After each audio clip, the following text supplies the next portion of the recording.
Halo guys, welcome back to my channel. Kali ini gue datang dengan video terbaru. Oke teman-teman, jadi di tangan gue ini adalah iPhone 8 teman-teman ya. Dan gue bisa bilang di tahun 2026 gue masih ngerasa cukup sih dengan iPhone 8 ini teman-teman ya. Sebenarnya apa aja sih yang bisa gue share dari iPhone 8 ini untuk kalian di tahun 2026 ini teman-teman ya. Karena iPhone ini udah termasuk iPhone yang jadul. Tapi jangan salah guys ya, sebenarnya masih ada beberapa hal yang menurut gue secara pribadi itu masih sangat oke sih di tahun 2026. Jadi tanpa banyak basa-basi, kita langsung masuk ke video pembahasan kita berikut ini. Let's go guys.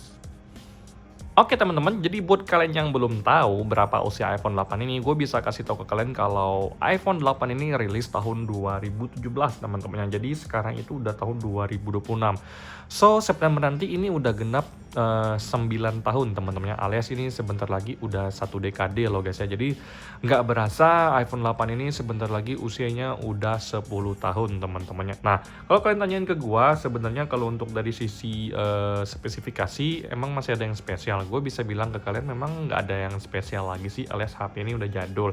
Layarnya aja masih 4,7 inci, tapi bagi gue secara pribadi gue masih sangat suka karena memang untuk layar mungil seperti ini gue tuh nyaman dan enjoynya karena bisa dioperasikan dengan satu jari seperti ini, dan gue suka banget teman-temannya. Nah kemudian di sini untuk kameranya masih di angka 12 megapiksel aja. Di sini cuma ada satu lensa doang, yaitu lensa wide teman-temannya. Jadi kalau misalkan kalian yang suka banget dengan yang namanya lensa ultra wide, skip aja untuk iPhone 8 ini, udah nggak cocok lagi teman-temannya. Nah sekarang kita lanjut teman-teman ya. Kalau untuk dari sisi RAM, iPhone 8 ini RAM-nya tuh cuman di angka 2 GB doang. Ya, sangat-sangat kecil dan sudah sangat tidak spesial di tahun 2026 ini. Kemudian kalau untuk baterainya di angka 1821 mAh teman-teman ya. Ini masih pakai Lightning to C. Jadi ini udah jadul banget guys ya. Jadi nggak ada yang spesial sama sekali. Bodinya juga di sini beratnya cuma 148 gram ya. Menurut gua nggak yang berat banget, tapi memang masih termasuk mungil dan ringkas di tangan gua teman-temannya. Kemudian kalau untuk dari build quality-nya itu glass front ya, untuk Corning matte glass-nya. Kemudian untuk belakangnya ini juga dari Corning matte glass teman-teman, dan juga di sini untuk frame-nya dari aluminium guys ya. Dan yang paling gue suka tuh sebenarnya kalau untuk iPhone 8 ini warna putihnya gue suka, cuman kebetulan ini gue pakai warna merah teman-teman, karena nggak ada lagi yang jual warna kesukaan gue guys ya. Nah kalian bisa lihat sendiri, ini warna merah ya guys ya. Jadi ini agak sedikit kotor ya, gue lap dulu teman-teman ya.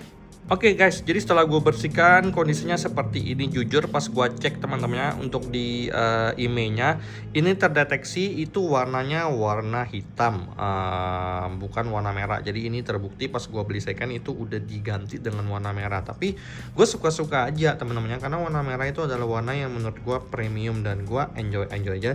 Tidak ada permasalahan sama sekali teman-temannya. Nah jadi di sini guys yang pengen gue share ke kalian itu juga dari sisi pemakaian gue sehari-hari dan juga dari update iOS. Nah, jadi kalau misalkan kita masuk ke bagian about, di sini adalah iPhone 8, di mana di sini untuk unitnya ini unit Amerika ya, LLA. Kemudian kalau untuk iOS versinya di sini di 16.7.16, di mana kodenya 20H392. Belum ada update yang terbaru teman-temannya, karena terakhir gue sempat update beberapa bulan yang lalu ini, dan pas gue cek untuk software update-nya di sini masih up to date ya di 16.7.16. Gue yakin sih mungkin akhir tahunnya atau awal tahun depan itu bakal ada update baru lagi dari Apple untuk iPhone sejadul ini guys ya. Nah kalau kalian tanya ke gue apa yang gue suka dari iPhone 8 ini, sebenarnya yang pertama ya gue suka itu dari sisi Touch ID. Kebetulan bukan Touch ID ya, nanti dulu kita bahas dari sisi layar. Menurut gue secara pribadi layarnya nih yang paling gue suka itu dia itu sudah ada yang namanya True Tone, tapi sayangnya iPhone 8 yang gue beli ini layarnya tuh udah pernah diganti dan True Tone-nya udah nggak ada lagi karena lupa di copy ya sama yang punya teman-temannya. Jadi di sini kalian bisa lihat sendiri True Tone-nya tuh udah nggak ada. Sebenarnya kalau untuk iPhone 8 itu ada True Tone teman-temannya, seperti di iPhone SE 2 gue ini. Nah ini nggak ada sama sekali, which is itu adalah hal yang sangat disayangkan. Cuman bagi gue secara pribadi nggak masalah sama sekali. Cuman kalau misalkan kalian cari iPhone 8, True Tone itu adalah salah satu faktor penting ya, kenapa iPhone 8 itu masih sangat worth it guys ya. Nah kemudian untuk dari sisi Touch ID, nah ini menjadi keunggulannya guys. Sip. Jadi kecepatan Touch ID itu masih sangat ngibrit teman-temannya, dan gue tuh sangat bangga banget dengan iPhone 8 ini karena untuk dari sisi Touch ID-nya masih oke. Kemudian chipsetnya walaupun sudah jadul teman-temannya. Nah kalau misalkan kalian ingat Pakai chipset apa? Ini tuh pakai chipset A11 Bionic teman-temannya. Jadi udah chipset jadul banget. Cuma kalau kalian tanyain ke gua main Mobile Legends masih oke nggak? Gue bisa bilang untuk main Mobile Legends masih tembus.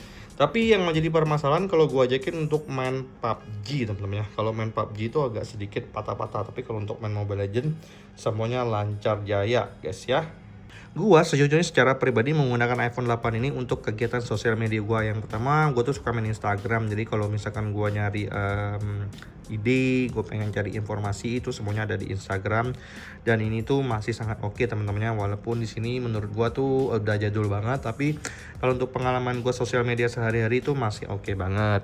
Kemudian kalau misalkan gua itu lagi pengen cari gosip atau ide dan terobosan-terobosan baru, gue biasanya buka thread teman-temannya. Di sini gue nemuin apapun yang menurut gue berguna, karena menurut gue thread ini masih sangat positif ya vibe-nya dan orang-orang yang ada di sini guys ya. Kemudian di sini kalau misalkan kalian ajakin kalau untuk nge-trade, kalau untuk main Instagram, menurut gue baterainya masih oke-oke aja. Tapi tetap aja dalam seharian itu masih ngecas 2 kali minimal teman-temannya. Nah apalagi kalau misalkan kalian pemakainya tuh ganas banget, gue rasa sehari itu kalian bisa ngecas sampai 4 kali ya kalau misalkan kalian memang aktif banget. Jadi gue bisa bilang ke kalian kalau untuk dari iPhone 8 ini, untuk dari sisi baterainya tuh memang kecil. Tapi bukan berarti dari sisi performanya nggak bisa ngangkat lagi. Masih ngangkat dan gue bisa bilang cukup aja. Kalau misalkan dikasih nilainya 6 aja teman-temannya. Nah, kemudian di sini dari sisi kamera, gue bisa bilang ke kalian kamera untuk di iPhone 8 ini sudah tidak spesial dan sudah tidak menjadi hal yang bagus lagi ya teman-temannya sejujurnya. Dengan iPhone terbaru keluaran yang menurut gua makin oke banget, iPhone 8 ini hasil kameranya tuh gue bisa bilang nggak bagus lagi guys ya. Gua lebih better hasil kamera dari iPhone SE 2 gue ini sekarang, karena gue ngerasa perbedaannya sangat signifikan. Jadi kalau untuk iPhone 8 ini kalian pengen bikin konten sebenarnya masih bisa, kalian pengen take foto dan video sebenarnya masih bisa, tapi untuk hasilnya menurut gue udah nggak bagus. Kuncinya hanya di permainan preset. Jadi kalau misalkan kalian take foto dan kalian bikin preset, masukin preset itu masih sangat oke. Jadi so far gue bisa bilang ke kalian sebenarnya di tahun 2026 ini gue tuh masih sangat cukup menggunakan iPhone 8 ini. Dalam artian gue tidak ngerasa ada yang kurang, tapi gue juga nggak expect lagi untuk hal-hal yang berlebihan. Yang berlebihan itu contohnya kalian bisa ngedapetin iPhone yang performanya smooth banget, enggak. Ini refresh hertz layarnya juga masih di angka 60%. Kemudian di sini layarnya kecil, pengalaman main game juga nggak memuaskan, pengalaman nonton film tuh juga nggak memuaskan. Jadi so far menurut gua iPhone 8 ini cocok buat kalian yang memang dipakai untuk adminin toko, untuk data entry, untuk saving notes, kemudian take foto dan video, take bond, take nota-nota, itu penting banget. Jadi untuk sekedar kegiatan administrasi ini oke. Tapi kalau misalkan kalian bilang ini untuk main game, itu udah nggak cocok lagi. Jadi kalau bisa gua rekomendasikan, ini cocok untuk mungkin anak-anak SMP teman-temannya yang cuma pengen main Mobile Legends. Kemudian untuk HP admin, kemudian HP kedua yang untuk take foto dan video ini masih oke, tapi tetap harus dipakein preset. Kalau untuk orang tua menurut gua masih cukup oke, tapi lebih better menggunakan iPhone 8 Plus ya, yang agak gede dan baterainya yang lebih besar serta kameranya menurut gua lebih oke. Tapi kalau untuk iPhone 8 ini, gua bisa bilang ke kalian, gua masih sangat enjoy ya. Gue nggak berharap berlebihan dengan iPhone 8 ini. Yang penting dia bisa bisa ngebales WA, masih bisa dapat update iOS, masih bisa foto, video, bisa telepon, itu gue udah sangat bersyukur. Jadi dengan kondisi ekonomi dunia yang bikin RAM itu lagi tinggi banget harganya karena faktor AI, jadi gue rasa iPhone 8 ini kalau misalkan kalian bisa dapetin dengan harga yang murah itu sangat-sangat worth it ya. Ini di angka 256GB kalau nggak salah, waktu itu gue dapat di angka 1 jutaan aja deh. Satu berapa ya? 14, 15, gue lupa, angkanya sekitar gitu aja teman-temannya. Nah, sekian video yang gue bisa share kali ini. Semoga video ini memberikan kalian sedikit gambaran bahwa iPhone 8 itu memang bukan sebuah produk yang memalukan, tapi bukan sebuah produk juga yang bisa lo jadiin sebagai senjata utama. Second device, oke. Sampai jumpa di video selanjutnya. Semoga kalian semua dalam keadaan sehat teman-temannya. Bye-bye guys.